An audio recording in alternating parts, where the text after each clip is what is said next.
Response video to the rest of the Thunderf00t Dawkins conversation videos. Part 2, 3, and 4. I don't know. Yeah, that's it. They said goodbye. They shook hands at the end. Yeah, well, boring. Yeah, I don't know.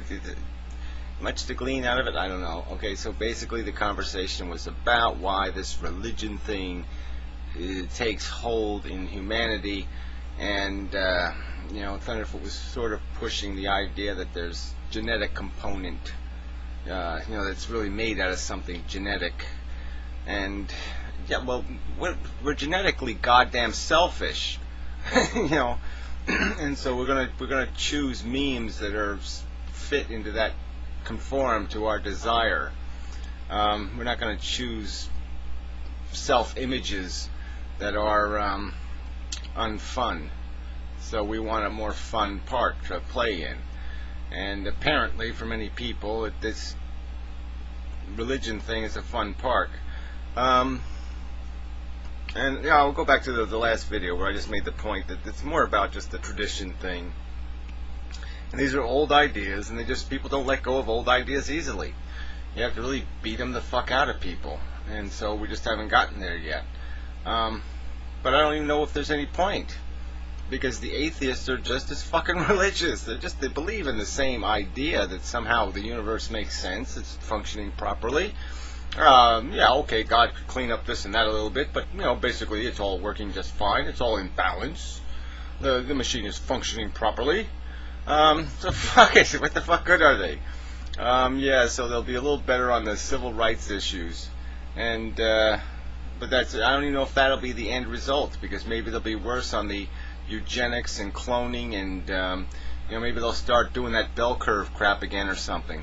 So fuck it. It's kind of it kind of takes the fun out of defeating religion if the atheists are just going to be phantasmagorical, whatever. If they're just going to suck nature's wiener. Yuck. Alright, anyway, so I had another observation I just wanted to make too. I'll throw it in since we're talking all this evolution shit. Because I'm always talking about how it's consumption and reproduction. And obviously a lot of things people do is pretty far away from consumption and reproduction. I mean, we can understand the consumption thing, like, yeah, we eat, and but we don't always reproduce, and we don't seem really motivated to do that. But that's the sex thing. And the sex thing really does control everything else. I mean, people take it for granted, but it's not just about sex. It's about being fuckable, and most of the rest of the shit we do to be fuckable. I mean, we want to be the football star, we want to be this, we want to be the winner, we want to win the competition. And why do we want to win? Because we want to be the fuckable one. We want to be the king of the fuckables. And so it really is about sex. I mean, all the other ego shit we're chasing, why do we want that ego thing? We want that ego thing because we want a bunch of women to want to suck our willies. And it's not more complicated than that, really. Come on, what do you want? A precious gold nugget to rub? I don't think so. I mean, we know we buy the fancy car, or we do this, or we buy that, or we do all that shit so we have more, so we're just more fuckable. The end. It's not that fucking complicated. Anyway, so back to the memes and shit. So memes are just ideas. And, Dawkins was getting a little bit, a little too stuck in this idea that the survival of the fittest is sometimes somehow applying to memes. And but he wasn't getting to the point that the definition of fitness is entirely different.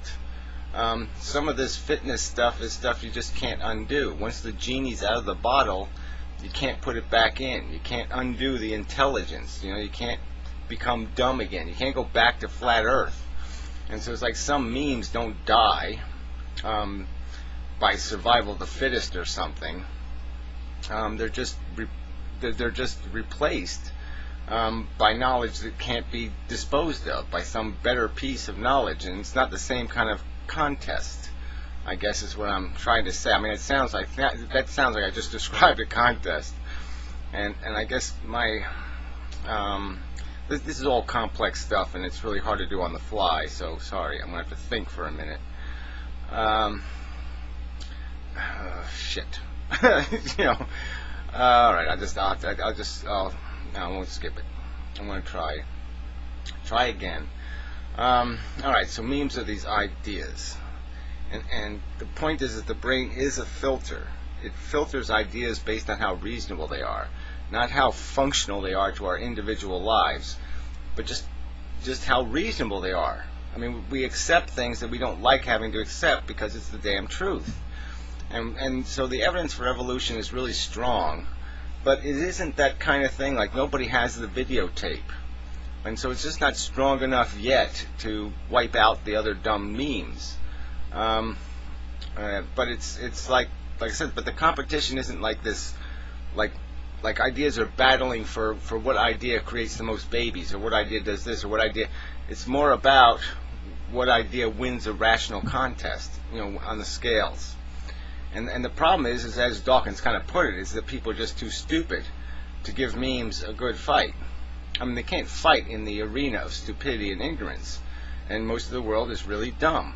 And simple minds go for simple solutions. It's like retards go for lollipops, and the fancy, sophisticated people demand something like, you know, some Farber beans and some fancy wine. I mean, they want something more elegant, more sophisticated. They demand a solution that's not so crude and inefficient. They go for the more efficient and more elegant solution. And that's sort of the dilemma.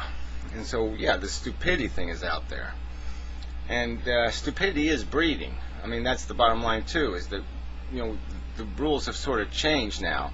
Because in the past, you know, people had accidents. I mean, people had kids, you know, okay, I had one accident, whoops. And they also did it on purpose because it was in their financial incentive. So, you know, kids are no longer a financial incentive in most of the world. Yeah, the third world it still is, but in the modern world, kids going to cost you your life. You're going to have to compromise your life. You got a kid, but you're going to have to pay for a lot of shit. And it's expensive. So, people are deliberately doing something for completely different reasons now. It's not about having sex, it's about deliberately having kids.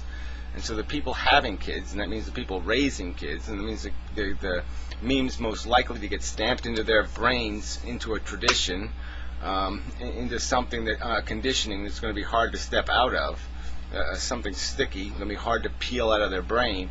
Yeah, they're being raised by people who are deliberately having children. So these are stupid people, in my opinion, irresponsible as fucking hell, because they got no fucking unselfish, rational reason to have kids. There's nothing rational about it. It's just selfish, self-indulgent.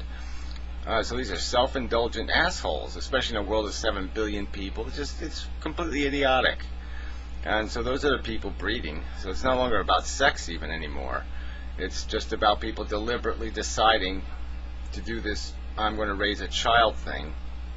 And 90%, 99% of them are doing it for completely selfish reasons. Reasons to do with their ego, or with some notion that they need something to unconditionally love them or something. Some other kind of bullshit. So anyway, I don't know if there was anything else to go here. Just wasn't much of a, you know, conversation. It was just a little bit too lost in all this genetic crap, and they should have just stuck to the subject of, you know, well, how do we do this education thing? How do we educate the world? How do you undo the closed minds that are out there? And, you know, it's an interesting argument to say, okay, intelligence will do it, or freedom will do it. But, you know, it's like, because you could say people in the Middle East are frozen because they're not even exposed to a different idea. I mean, they don't even have access to intelligence. But we have it here in this country. There's plenty of access to the argument, to the counter belief, and still it's only a minority of people that get it. But then it's also true that the majority of people that have religion have it in some silly way. I mean, it's like trinket. It's a little charm they wear around their neck. It isn't something they seriously live by.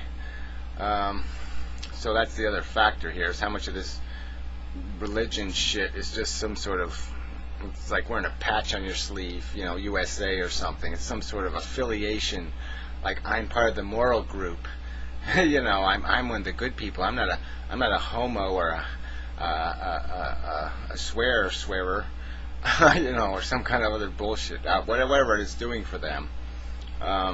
Yeah, to me, it's just a sign of the devil. So yeah, to me, you're just pointing out I'm a retard. It's a symbol of retardation. If you're gonna wear your little dead Christ around your neck. But anyway, yeah, so there's really nothing to go. There's nothing to say here. Nothing. I'm just throwing as a side note. Thunderf00t didn't accept my videos as responses. How dare he? I've never posted a comment on any of his videos, so I don't think he could have me blocked. But whatever. I thought it's kind of lame, considering his preaching to Venom Fang X about being, shutting off the argument and all that shit. So, but whatever. I'll still try to provoke an argument with the son of a bitch.